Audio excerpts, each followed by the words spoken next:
الرحيم. نحمده ونصلي على رسوله الكريم. أما بعد، أعوذ بالله من الشيطان الرجيم. بسم الله الرحمن الرحيم. زما خوږو ملګرو، مشرانو، خویندو، میندو، ماشومانو، تاسو ټولو ته زه نن په دې فنکشن کې هرکلی وایم او ما ته ډېر زیات خوشحالي ده او خوشحاله یم چې زه نن تاسو ته راغلی یم او تاسو ته مخاطب یم. یو دوه درې خبرې درسره وکړم. د دې نه مخکې ما د الخدمت داسې ښه دغه نه وویلې چې کله د 2010 کې او لاست یې په 2022 کې سیلاب راغی، دوی چې په چاپېره کې څومره خدمت د هغه خلکو کړی دی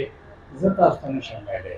او د هغې نه بعد ما د دې سره افیلیشن شروع کړی دی. د دې نه مخکې زه د SOS ویلیج چې په پېښور کې یو کوم اداره ده، زه د هغې ممبر وم او بیا یې صدر وم 2 کاله. اوس چې دلته کې مې د دې خلکو دا ولیدله نو زه ډېر زیات خوشحاله یم چې په چارسده غونډه کې ځای کې دوی الخدمت فیملی فنډ میل هم کوي، هیلث کیر هم کوي، رینټل مقابل هم کوي او تفریحي سرګرمي هم شته. زه په دې ډېر زیات خوشحاله یم او دې الخدمت ته مبارکي ورکوم چې دوی نن د دې یتیمانانو کوم پیرنټس دي هغوی یې راغوښتي دي او د هغه یتیمانانو ماشومانو او د هغوی سکرینینګ هم کوي چې ویې ګوري چې دې ته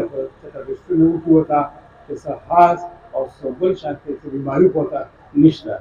دا د دوی غټه قرباني ده د دې چاپېرې لپاره او په ټول ملک کې د دوی لپاره. زه به د ایجوکیشن حوالې سره دوی ته یو دوه درې خبرې وکړم. که داسې ماشومان وي چې هغه ستاسو کې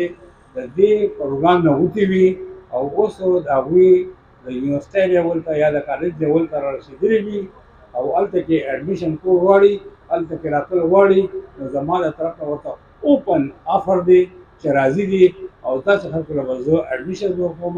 او چې څومره پیسې لګي هغه به زه د HEC نه د یو ځای نه د بل ځای نه چې د کوم ځای نه هغه به وړم خو چې دوی څه وکړي. یوه خبره زما یاد ولرئ، هغه دا دی چې یو میل ایجوکیټ شي نو هغه صرف میل ایجوکیټ شي، ٹھیک شو، او چې یو فیمیل ایجوکیټ شي نو غون خاندان ایجوکیټ شي. تاسو په دې خبرو عمل وکړئ او کوشش وکړئ د دې خلکو ټولو ته میندو خویندو د نورو وروڼو بیګانو ټول ته ووایه چې واحد یو شی دی چې هغه ایجوکیشن دی چې هغه تاسو بره او خپل مقام ته د خپل فیملي لپاره د خپلو رشته دارو لپاره د خپلو یارانو دوستانو لپاره تاسو د هغوی لپاره قابل فخر جوړېدی شئ. زما د دې نه علاوه په تاسو د دې ماشومانو چې کوم یو ګوټې په هایر لیول دي، میټرک دي یا HSC دي او تاسو د هغوی د ټیچر ضرورت و، نو فل ټایم ټیچر خو نشم درکولی ده، خو د ورځې یو کلاس لا یا 2 کلاس لا زما په یونیورسټۍ کې څومره چې 150 کسان دي ټیچنګ فیکلټي دي، آلموسټ 90% پکې PhD دي، ښه کمپیټنټ کسان دي. زه د هغوی فري اف کاسټ چې تاسو ته راشي کلاس والي او هغه ستاسو ایجوکیشن هغه کمپلیټ کړي. زه ډېرې خبرې نه غواړم خو دا 2-3 اخر تاسو ته ما وکړو او یو اخري اخر درته دا کوم د الخدمت والا ته چې تاسو د دې ماشومانو کفالت کوئ، د دوی خدمت کوئ، دوی له دغه کوئ، نو زما طرف نه تاسو ته اجازت دی چې تاسو که د 1 ورځ که د 2 ورځو که د 3 ورځو لپاره راځئ او هلته کې خپل پروګرام کوئ او هغوی لپاره څه کوئ چې خلک درسره چندو وکړي، خلک ځای درشي انکلوډینګ فیکلټي، سټوډنټس، میل فیمیل امپلایي، مایسیلف، چې څومره وي نو موږ به ستاسو تابعدار یو او تاسو سره به مشوره کوو. په دې خبرو سره زه ستاسو د ټولو ونس اګین شکریه ادا کوم چې تاسو راوغوښتم او ما له موقع راکړله او تاسو ته مبارکي درکوم په داسې ښکلې